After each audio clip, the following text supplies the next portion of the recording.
Hello everyone, সবাই কেমন আছো? আশা করছি সবাই ভালো আছো। আমিও ভালো আছি। আমি তিশা, আমার আরেকটি ব্লগ ভিডিওতে তোমাদের স্বাগত। তো আশা করব প্রথম থেকে লাস্ট পর্যন্ত ব্লগটা দেখার জন্য অনুরোধ করব। তো দেখো, তোমাদের দাদা ভাই এখানে মুড়ি খাচ্ছিল অফিস যাওয়ার জন্য, আর মেয়েকেও এখানে রেডি করে দিয়েছি স্কুল যাওয়ার জন্য। তো বরমশাই আর মেয়ে করে বেরিয়ে গেল। মেয়েকে বরমশাই স্কুলে ছেড়ে সে সোজা অফিস চলে যাবে। তারপরে ওরা যাওয়ার পর আমি এখানে বিছনাটা করে নিচ্ছিলাম।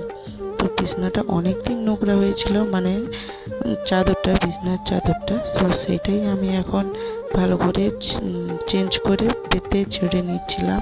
আর বেডশিটটার উপরে এখন মাদুরিটা পেতে দেব। তো যেহেতু গরমকাল, আর এই জন্যই মাদুরটা পেতে দিলে শুতে খুবই আরাম লাগে। আর মাদুরটা পাতলা থাকলে অনেকটা যেন নোংরা হবে না, বিছনাটা একটু টান টান থাকবে। এইভাবেই আমি মাদুরটা এখন এখানে পেতে দিয়েছিলাম। তারপরে একটু ঝেড়ে নিয়েছিলাম। আর এখন বালিশের ওয়ারগুলো চেঞ্জ করে এখন বালিশগুলোকে রেখে দিচ্ছিলাম। আমাদের বালিশ আর এইটা হচ্ছে যে মেয়ের বালিশ। সব কিছু গুছিয়ে রেখেছি। কত সুন্দর লাগছে বলো বিছনাটা। তারপরে অনেকগুলো জামা কাপড় ছিল, সেগুলোই এক এক করে সব কিছু ভাঁজ করে রেখে দিচ্ছিলাম। তোমাদের দাদা ভাইয়ের প্যান্ট, তারপরে রেনকোট, সব কিছু। তারপরে এই দেখো রান্নাঘরটা লাতা দিয়েছি, কত সুন্দর লাগছে না? এরকম গুছানা পরিপাটি থাকলে কত ভালো লাগে। তারপরে আজকে মনে হলো একটু চা খাবো, আর যেহেতু বাড়িতে দুধ আছে এই জন্য বললাম যে দুধ চাই খাওয়াবো। তারপরে এখানে এই যে চা চিনি দিয়ে বস করে দিলাম দুধ চা। আর আমি আমার ননদ খাবো এই জন্য কম করে করেছি। তো চাটা আমার এখন রেডি হয়ে গেছে। তো চাটা এখন আমি গড়িয়ে নেব।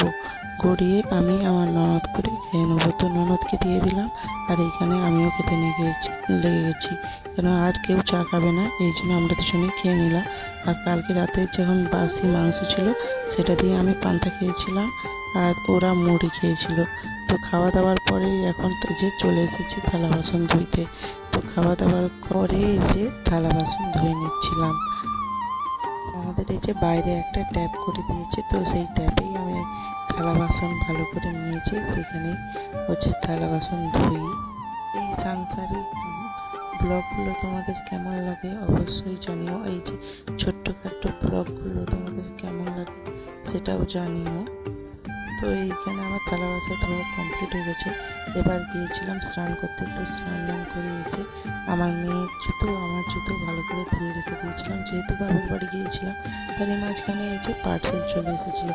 তো পার্সেলটা রেখেই আমি এই যে রান্না করতে চলে এসেছি। তো এখানে রান্না করছি আলু বেগুন কাড়া দিয়ে একটা তরকারি। আর তরকারিটার মানে কালারটা কত সুন্দর এসেছে তোমরা দেখতেই পাবে। আর এখানে হচ্ছে ভেন্ডি ভাজবো। তো অনেকে ভেন্ডি বলে, অনেকে ঢ্যাঁড়স বলে, তোমরা কে কী নামে চেনো অবশ্যই জানিও। আর এখানে হচ্ছে সুজনি শাক ভাজছি, একবারে মাঠে তোলা সুজনি শাক। আর খুবই মিষ্টি ছিল সুজনি শাকটা। আর আমার শাশুড়ি মা তো দেখতেই পেলে যে মাছগুলো কেটে ধুয়ে বেছে দিয়েছে। তো সেইগুলোই আমি এখন ভাজবো, লঙ্কা পাতা দিয়ে একদম ঝুরি করে ভাজবো।